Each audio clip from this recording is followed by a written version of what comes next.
Hello Kathden fans! Engagement ring ng Kathden. Clingy talaga si Alden at saka si Ma'am Catherine. Tapos, mas tumatatag ang relasyon ni Ma'am Catherine at saka ni Sir Alden. Yan at marami pang items sa vlog na ito mga kasambreros.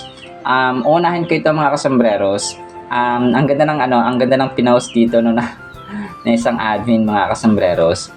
Si Ma'am Catherine at saka si Sir Alden. Si Sir Alden naka-shades. This was posted kahapon ni Kimberly De Los Santos, no, King and Queen, May Catherine and Alden. So mas lalong tumatatag talaga, no.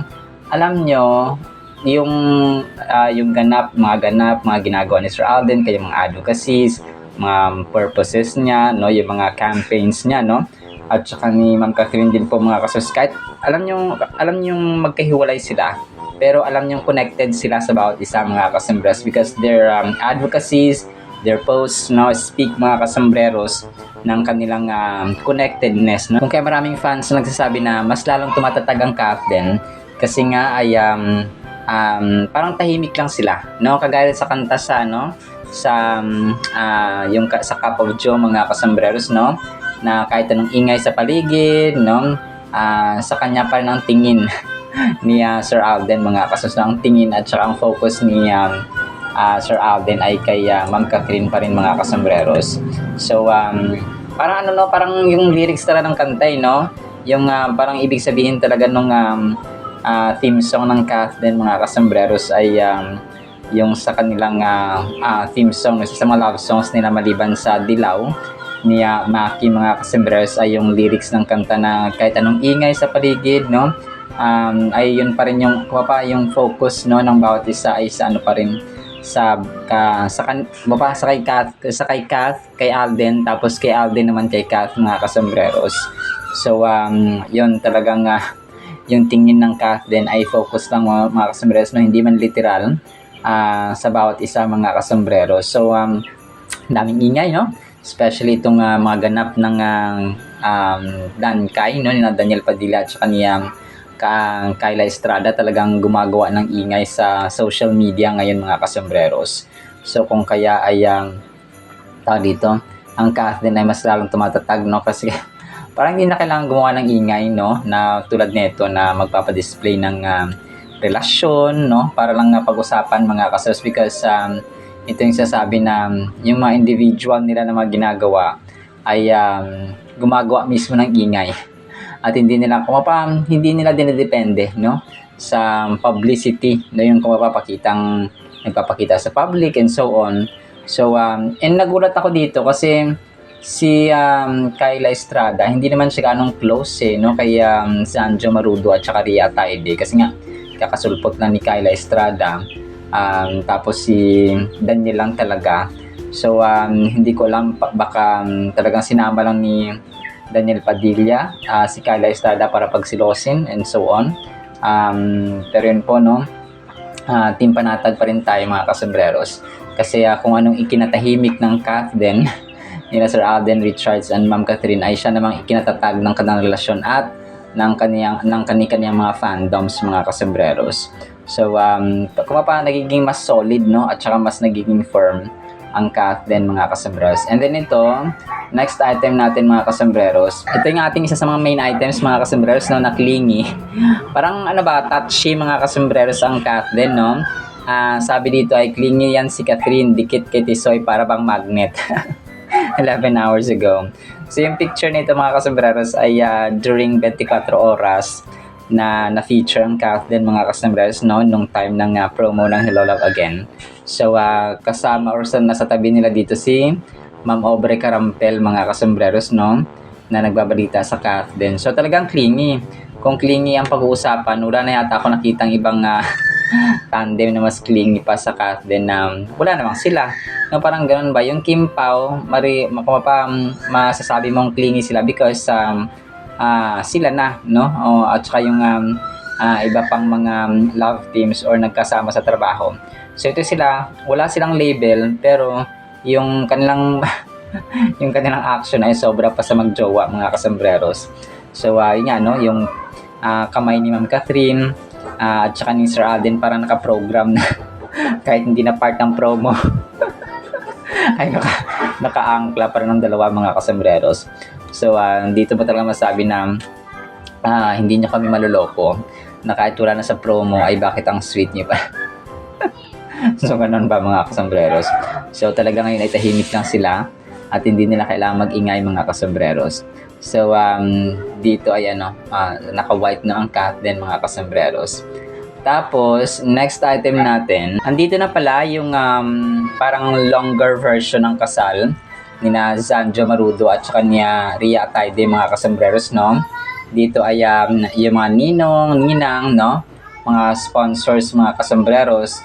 Tapos, so yung mga bridesmaids pala talaga, no? Ay naka-green or dark green mga kasembreros yung kulay ng kanilang suot. So tapos mamaya itatry ko itong i-play mga kasembreros para mas ma-appreciate po ninyo, no. Hindi lang siya gaanong malinaw, no, yung video mga kasembreros. So dito ay parang nag-aantay pa sila, no, sa simbahan mga kasembreros. And so si Kyla, si Daniel, tapos andito rin si Gary Valenciano, si si Catherine, of course, andito mga kasembreros. So parang naging sentro nga dito ay ang Dankay mga kasembreros, no, at saka si Ma'am Catherine mga kasembreros. So itatry ko itong i-play mamaya mga kasembreros, no, in full, so para ma-appreciate po ninyo. And then ito, next item natin, marami pa rin parang naniniwala na ang Kath din po, si Ma'am Catherine at saka si Sir Alden ay pupunta ng Amerika. Although wala tayong proof, no, kasi nga si Sir Alden ay naka-schedule siya na pupunta ng Amerika together with his family after na mga Christmas parties niya dito sa Pilipinas mga kasombrero. So 4 hours ago, no, si Ma'am Donna Milandicho na solid nagkatinatik din po, no. Maraming salamat sa yung walang sawang pagsuporta, Ma'am Donna May, sa tambalang Catherine. So Alden Richards and Catherine Bernardo went to USA. So yung mga pictures na ito ay during pa ng kanilang promo ng Hello Love Again, no. Papunta yata sila dito sa Canada mga kasombreros. So, yun. Basta masaya tayo na mag-spend time yung Kath din sa kani-kanyang mga pamilya, mga kasombreros. So, yun ang mahalaga. So, kung saan sila masaya, bilang mga fans, ay masaya rin po tayo mga kasombreros. Tapos, post din dito, no, si Piolo at saka si Catherine Bernardo na parehong may trophies. So, ito yung time ng FAMAS 2023, mga kasombreros. So, dito ay nanalo pinakaunang Best Actress Award sa FAMAS ni Phenomenal Box Office Cinema Queen. At saka kay Piolo yata dito ay Best Supporting Actor, no, something like that mga kasombreros. Ang dalawang ito ay magkuya lamang, no. Huwag na nating lagyan ng issue. Kasi parang magtatay or magkuya na talaga si Piolo Pascual at si Catherine mga kasomers. And knowing, no, ngayon pa na naging close na sina Alden at saka si Piolo Pascual, talagang sila po ay kumbaga connected, no, at saka tulay din po ng Kath din mga kasombreros itong ito si Piolo Pascual mga kasombreros. So yun po, talagang talagang may mga times lang na hindi sila pwede magsama talaga mga kasombreros. Tapos ito, 14 hours ago, Truth Untold, I don't fight, I don't shout, I'm not confrontational. So, Catherine Bernardo. So, tama. Naniniwala ako dito. Ito yung sinabi niya sa parang kay Tito Boy Abunda na interview yata mga kasombreros. So, it's so hard to trust again. Not everyone deserves a second chance. So, yun, sabi niya mga kasombreros. So, tapos picture dito sa Hello Love Again sa Canada. No, nakabalot na balot si attorney. Parang winter season yata sa Canada at that time. No, nagkaroon sila ng promo or fan meet mga kasombreros. So, talagang lang, no? Talagang may mga times na At saka hindi kasi parang para sila ni Sir Alden na hindi sila, hindi nila ugaling kuha pa magpatol, no, sa bashers mga kasombrero. So ang kanilang hilig ay magtrabaho, mga kasambreros. So hindi ko pa parang pag pinaglaanan pa nilang oras na ganyan ay masasayang lang din mga kasambreros. So they just do their own thing mga kasambreros, which is mas pinagpapala ka, no, kapag trabaho ka ng trabaho. At saka hindi ka magpatol sa mga bashers mga kasambreros, kasi at the end of the day ay wala rin naman tayong mapapala at wala tayong pa benefits na makukuha sa ganyan mga kasambreros. So may mga tao lang talaga na sa mga fans lang talaga, no, yung talagang mapagpatol, at saka yung tipong nag-aaway-away ng yung mga nag-aaway-away na yung mga fans, pero sila ay okay naman, no, walang problema mga kasambreros. So kung kaya itigil na sana ang mga bashing na ito mga kasambreros. And then ito, next item natin mga kasambreros. Ito na yon. Hindi ko na i-flash ito kanina, yung Instagram account ni Catherine McNamara. So, pareho, Catherine. Letter K din po mga kasambreros. So, ang kanyang followers ay 3.7 million mga kasambreros. So, maze runner, laughter enthusiast, thespian, baker, fun junkie, mean right cross nerd. So ano siya, no, parang ang galing din ito na professional chameleon. So siya artista talaga siya sa Hollywood mga kasambreros. So si Catherine McNamara. So parang kasama na rin ni Sir Alden si Kath, no, sa kanyang pelikulang ito. Kasi nga magkatunog sila ng pangalan ni Ma'am Catherine, no. Letters lang, no, dalawang letters lang yung Catherine. So magkatunog mga kasambreros, no. So bakit kaya, no, sa dami-dami ng pangalan na pwedeng makasama ni Sir Alden ay ito pa si Ma'am Catherine McNamara. So ang cute na kanya apelido, McNamara mga kasambreros. So yun po. And then ito, next item natin mga kasambreros.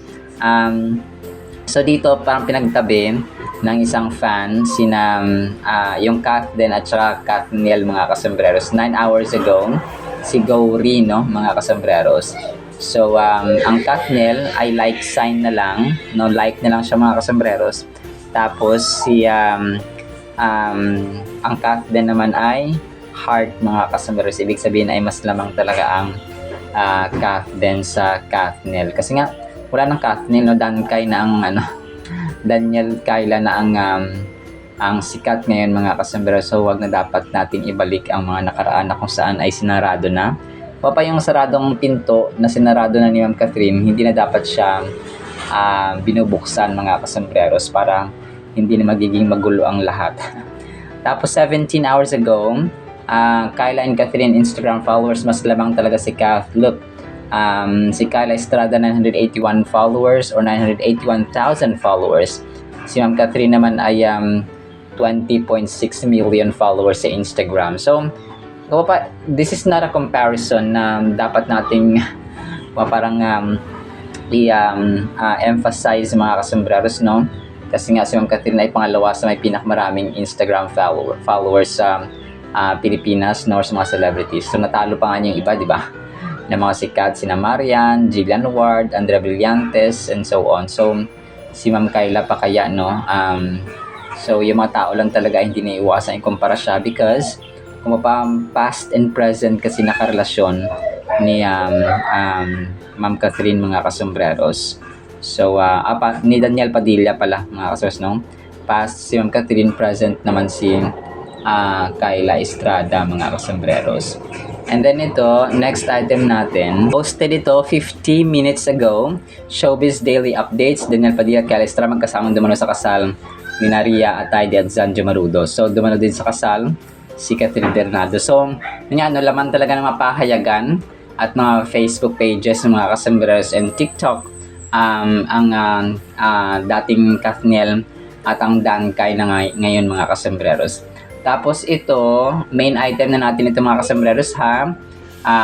Ito ay posted ng isang fan, no, Daily Spotlight 17 hours ago. Explosive news, Catherine Bernardo spotted wearing an engagement ring fans shocked, social media buzzing, and everyone asks what secret is finally being revealed, no? Tapos yung sing-sing nga mga kasambreros. Was this just a fashion statement, or does it signal a hidden engagement, coincidence, or secret romance coming to light after years of speculation? What are they hiding behind smiles, subtle glances, and carefully curated posts? So could this one photo change everything we thought we knew about Catherine's love life? So yun po, natapos picture dito, or pictures ni Ma'am Catherine mga kasambreros, na kanyang parang yung mga kamay niya ay may mga sing-sing mga kasambreros. Si Ma'am Catherine mahilig talaga siya sa mga jewelries, no? Especially na mga rings or mga sing-sing mga kasambreros. Maliban pa doon sa black ring na kanya dati, or health ring mga kasambreros, no? Nag-monitor ng kalusugan ng tao, yung black ring, ay meron din siyang di ba nawala yung sa kanya na dati, tapos nga nagbigay si Tisoy ng black ring mga kaso. So maliban pa dito yung engagement ring na ito, kasi sabi ito engaged na si Ma'am Catherine, no? Tapos inisip din ng mga tao dito kay Sir Alden mga kasambreros na engagement ring ng Kath din, pero hindi rin tayo sigurado mga kasamsa, so that we cannot jump into any conclusion na kay Sir Alden nga ito. So pero alam natin, no, na ang Kath din po ay magkakatuluyan din naman mga kasama someday. So naniniwala tayo dito, pero sa mga hindi naniniwala ay hindi po kayo mapipigil mga kasambreros, no? Kasi may kanya-kanya tayong paniniwala sa buhay. Pero when it comes to believing God, so dapat tayo ay maniwala sa Panginoon mga kasambreros. So yun, no, engaged na. So malamang sa malamang ay 99% hindi kay Mayor Mark Alcala ang ending mga kasambreros, no? Ni Ma'am Catherine mga kasambreros, kundi kay Sir Alden lamang. So wala na siyang ibang no? Wala na siyang ibang kumbaga pa mapipiling ideal man, no? Hindi man perfecto, but the most ideal man. Family-oriented, mabait, no? Generous, God-fearing, no? Talagang may takot sa Diyos mga kasambreros, and then mapagmahal na tao at saka mabait na tao in general. So kung ikaw hindi mo gustuhan si Sir Alden, tapos naghahanap ka ng partner sa buhay na babae, ay why not, no? Bakit hindi si Alden ang pipiliin mo?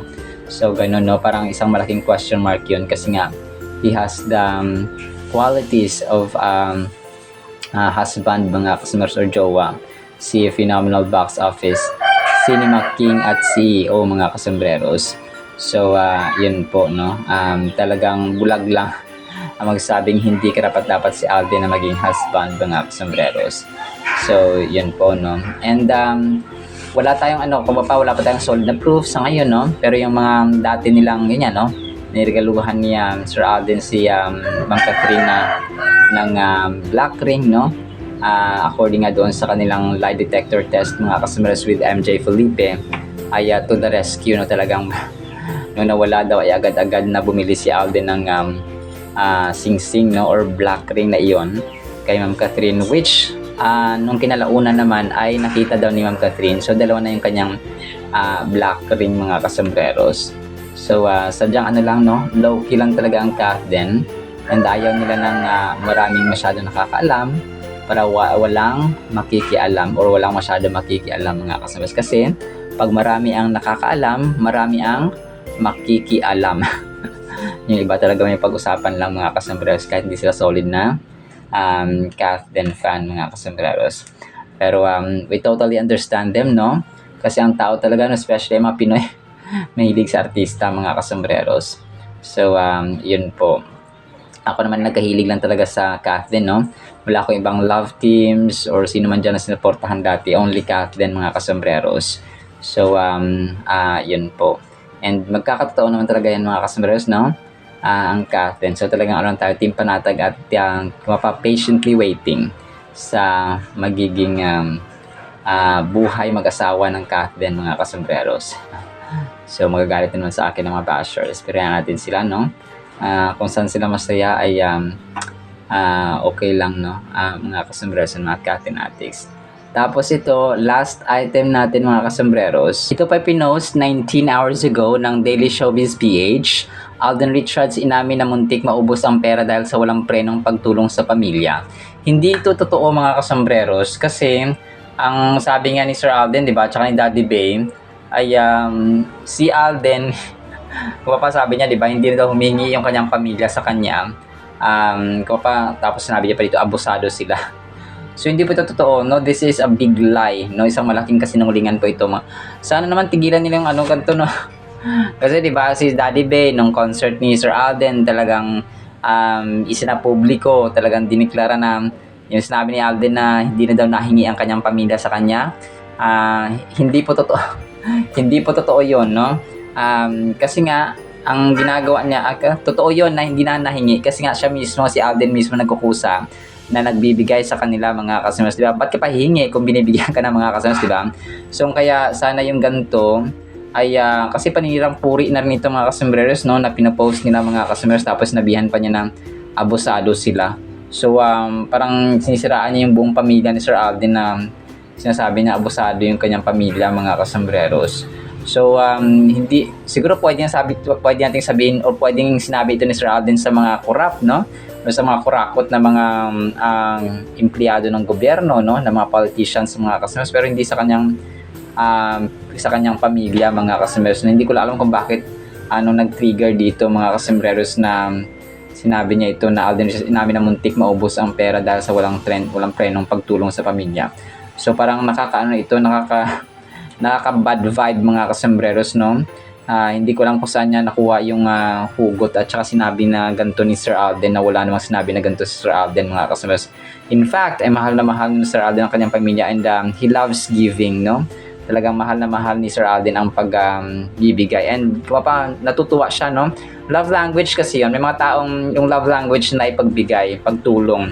So kung kaya kapag nakakapagtulong sila o nakapagbigay sila mga kasombreros, ay para na rin silang natutuwa, no? Kaligayahan nila. So parang ganun ba, kaligayahan niya ang magbigay mga kasombreros. So yung mga taong ganun po, no? So hindi ko lang alam talaga kung saan humugot ng mga linya itong nag-post na ito mga kasombreros, no? Daily Showbiz PH.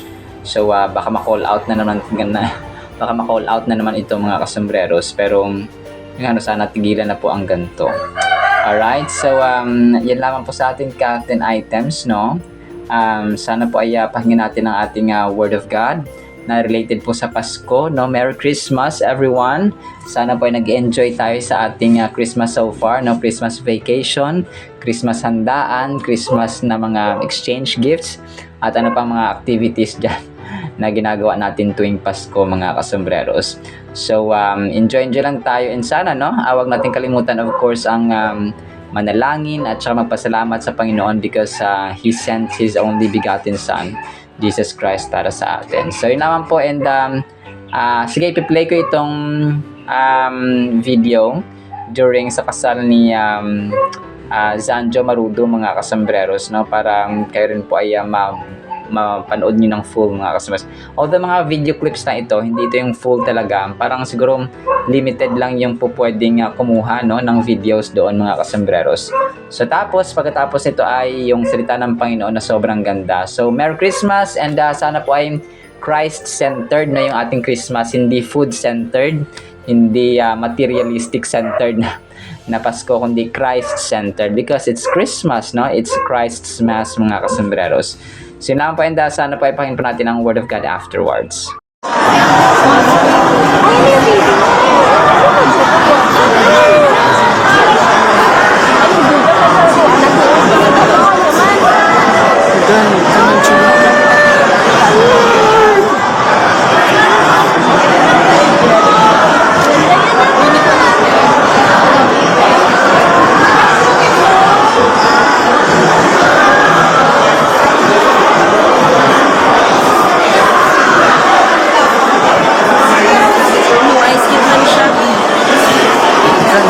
Isa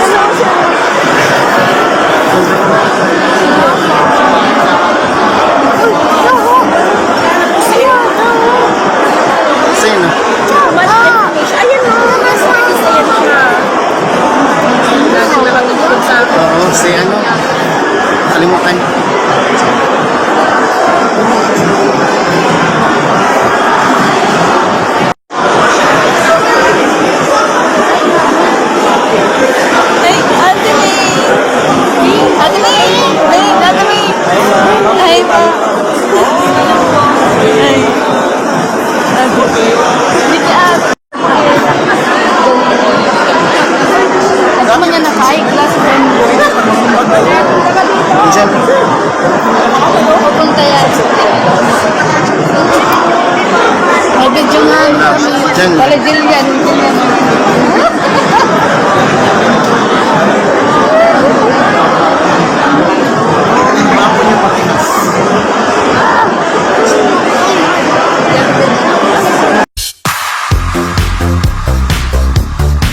Trending at hot topic ngayon sa social media ang church wedding ng celebrity couple na sila Zanjo Marudo at Ria Atayde. Naganap ang isang intimate at private wedding ng dalawa nitong Lunes ng hapon, December 22, sa Manila Cathedral sa Intramuros, Manila. Dinaluhan ito ng kanilang mga malalapit na kaibigan at piling mga mahal sa buhay. Kaya't nanatiling tahimik at espesyal ang selebrasyon. Kabilang sa mga naging abay sa kasal, sina Catherine Bernardo, Daniel Padilla, Joshua Garcia at Angelica Panganiban, na kasalukuyang kapartner ni Zanjo sa MMFF movie na Unmarried. Namataan din sa okasyon ang kapatid ni Ria na si Congressman Arjo at ay di kasama ang misis nitong si Maine Mendoza. Present din sa okasyon sila John Lloyd Cruz, Gary Valenciano at Kayla Estrada na current girlfriend ngayon ni Daniel. Agad namang naging trending topic ang presensya ni na Catherine at Daniel sa iisang event, lalo na't kilala silang malalapit na kaibigan ni na Zanjo at Ria. Gayunman, kapansin-pansin na hindi nagkaroon ng anumang interaksyon ang dalawa. Ayon sa ilang obserbasyon, maaaring ito ay sinadya upang maiwasan ang intriga at manatiling nakatuon ang atensyon ng publiko sa ikinasal. Namataan din si Daniel Padilla na sabay umalis ng venue kasama si Kayla Estrada, habang si Catherine Bernardo naman ay makikitang nakikipag-usap kay Joshua Garcia bago tuluyang umalis. Sa ngayon wala pang opisyal na pahayag sina Zanjo Marudo at Ria Atayde hinggil sa detalye ng kanilang church wedding. Wala rin pang inilalabas na opisyal na mga larawan o video, dahilan upang mas lalo pang mausisa at maghintay ang publiko sa kanilang susunod na update. Manatiling nakatutok para sa iba pang detalye sa isa sa mga pinaka-pinag-uusapang kasalan ng taon. At para po sa ating Word of God ay sobrang ganda nito dahil po Christmas season, no, ginugunita natin at inaalala, no, sineselebrate natin mga kasombrerers ang kapanganakan ng ating dakilang tagapagligtas, ang Misaya, mga kasombrerers, Jesus Christ, no? Kung kaya ang title natin ay ang dakilang kapanganakan. Meron akong ibang topics pa or ilang topics pa para tribute natin sa Christmas season, mga kasombreros, yung kahalagahan, yung meaning ng Pasko, mga kasombreros. So mga tatlong topics na related sa Pasko, mga kasombreros.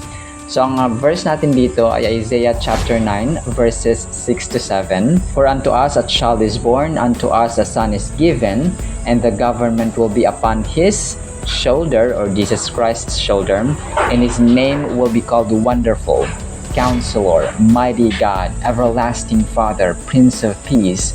Of the increase of his government and peace, there will be no end. Walang katapusan, no? Upon the throne of David over his kingdom, to order it and establish it with judgment and justice from that time forward, even forever. The zeal of the Lord of hosts will perform this. Napakaganda nito, mga kasamaras. By historical and biblical truth, mga kasombrers, ang Book of Isaiah ay Old Testament, nasa lumang tipan, mga kasombrero. So si Prophet Isaiah, pinrophesy niya dito yung kapanganakan ng Misayas, no? O ng Misaya. Hindi pa niya binunyag kung ano ang pangalan, mga kasombrero, ni Lord Jesus Christ. Ito yung isa sa pinaka dakilang misteryo ng Biblia. The Old Testament ay hindi pa, yung books sa Old Testament from Genesis, Exodus, Leviticus, Numbers, Deuteronomy, Judges, Chronicles, Esther, Ezekiel, Jeremiah, Ezekiel, and so on, mga kasamaras, Isaiah, no? Dito hindi pa nare-reveal yung pangalan ni Lord Jesus Christ, no? Ito yung dakilang revelation din ng pagdating ni Lord Jesus Christ, mga kasamaras, sa entire humanity nung ipinanganak ang Messiah. Grabe, no? Alam nyo, nakakamangha talaga ito, yung kapanganakan ng dakilang tagapagligtas, yung the divine one, mga kasombreros, no, ni Lord Jesus Christ, na yung kapanganakan niya na prophesy, kumaga pa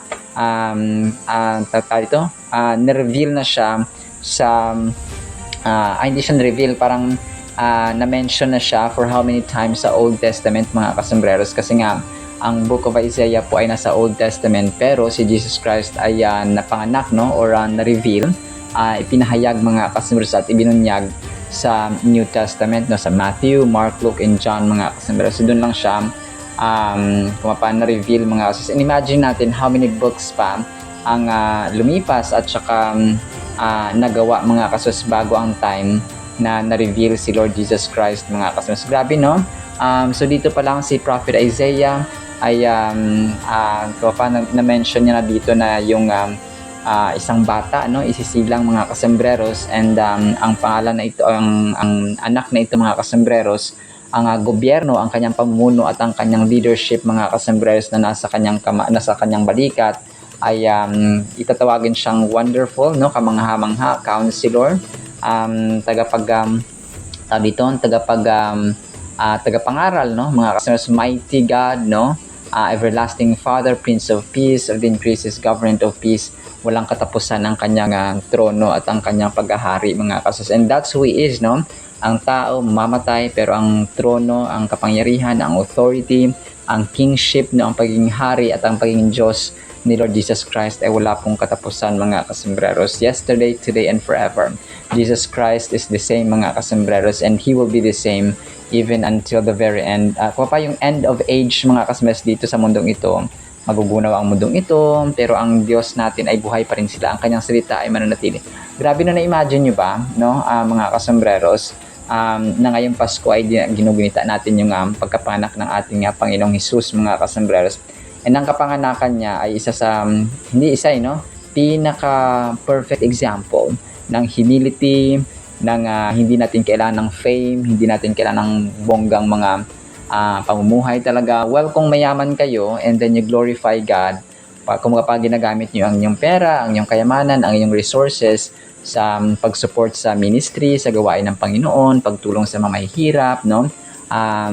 Kung ginagawa nyo ang kalooban ng Panginoon para sa ginagamit nyo ang inyong pera, ang inyong kayamanan sa paggawa ng mabuti, no, hindi lang kayo nagiging sakim at nagiging gahaman, okay po yan mga kasembreros. So yun po siya, no, hindi ibig sabihin na mayaman ka ay kasalanan mo na. Kasalanan mo lang kapag puro sarili mo lang inisip mo at wala ang Diyos, no. Hindi ninyo priority ang Diyos mga kasembreros sa inyong buhay mayaman mga kasembreros. So dito ay isang powerful reminder ito mga kasembreros ng prophecy, foretelling, no. Isaiah is foretelling mga kasembreros. Bago pa nangyari ang isang event, ang isang pangyayari, ay na-mention na siya, no? Pinrophesy na siya mga kasembreros. So, di ba dati talagang yung prophecy about sa mga dilubyo dito sa Pilipinas, mga lindol, and so on mga kasembreros ay talagang naramdaman natin October, no? Last October mga kasembreros. So, ito yun, no? Yung foretelling of the coming of the Lord Jesus Christ as the Prince of Peace, no, prinsipe ng kapayapaan. Kung kaya parati nating in-emphasize in the Bible itself mga kasembreros na kapag walang kapayapaan sa isang tahanan, kapag walang kapayapaan sa isang isipan, no, sa isang tirahan mga kasembreros, ay hindi po dyan nananahan ang Espiritu ng Diyos, because ang kapayapaan ay isa sa bunga ng banal na Espiritu ng Diyos mga kasembreros. So kung kaya kapag walang kapayapaan, manifestation yan or patunay yan mga kasembreros na wala dyan ang Espiritu ng Diyos, because ang Espiritu ng Diyos ay kapag nandyan ang Espiritu ng Diyos ay naghahari ang kapayapaan, because He Himself is the Prince of Peace and mighty God. It speaks to the divinity and authority of Jesus, describing Him as a ruler who will bring peace, no, kapayapaan and justice to the world. This verse offers hope and assurance that a Savior will come to bring light and guidance to those in need in a time of turmoil and uncertainty. So yun nga, no, ang kapayapaan kasi is not the absence of trouble. It's not the absence of challenge. It's not the absence of problems, mga kasembreros.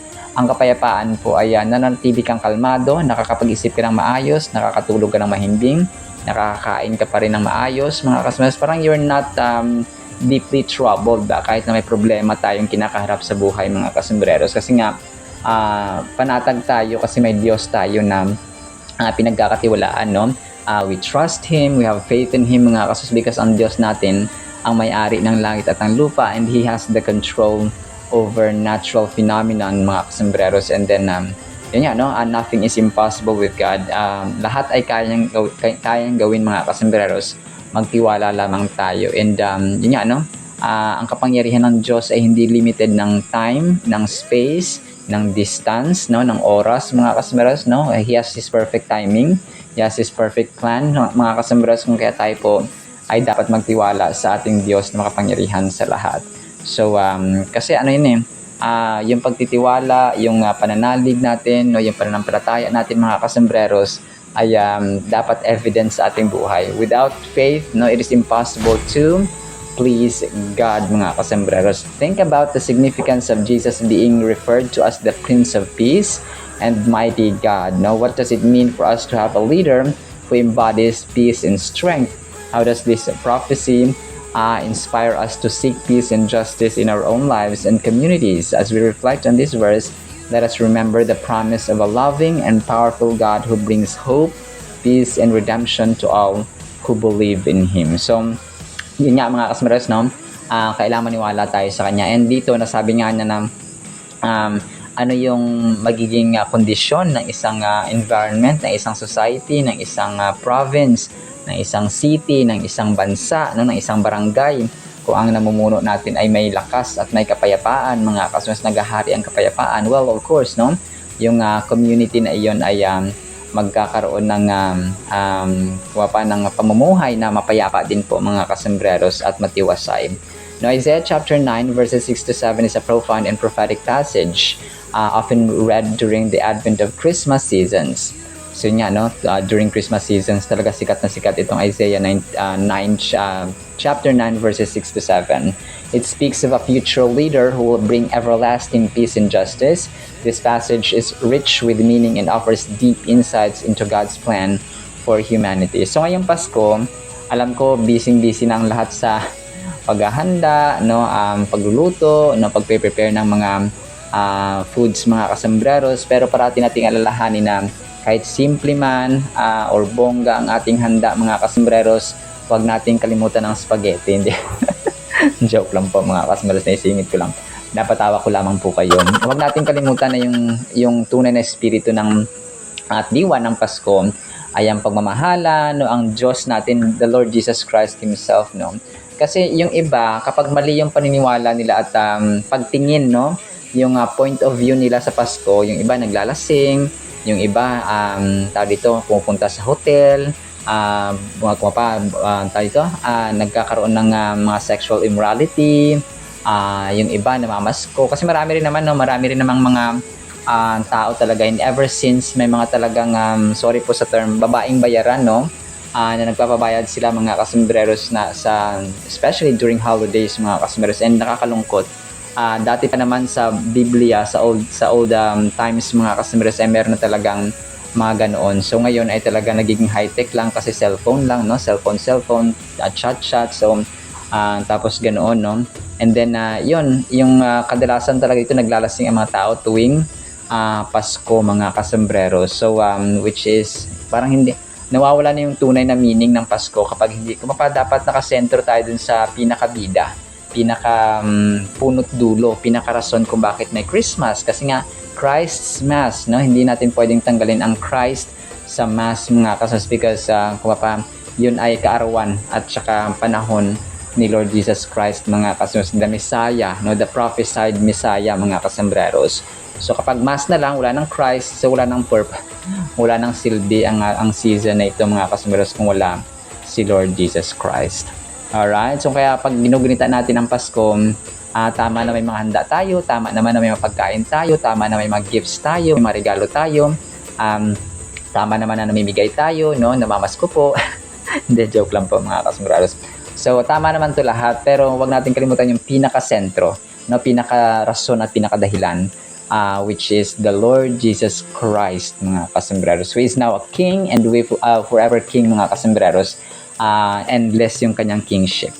Alright, sinama sa ating Word of God, ha, na mapay pagpalaan po tayo ng pag-ibig, pananampalataya, pag-asa, no, at saka tamang point of view ng Christmas season, and gunitain natin ang kapanganakan ng ating Panginoong Hesus ngayon, and maghari ang kapayapaan talaga at pag-ibig sa bawat isa. In Jesus' mighty name we pray.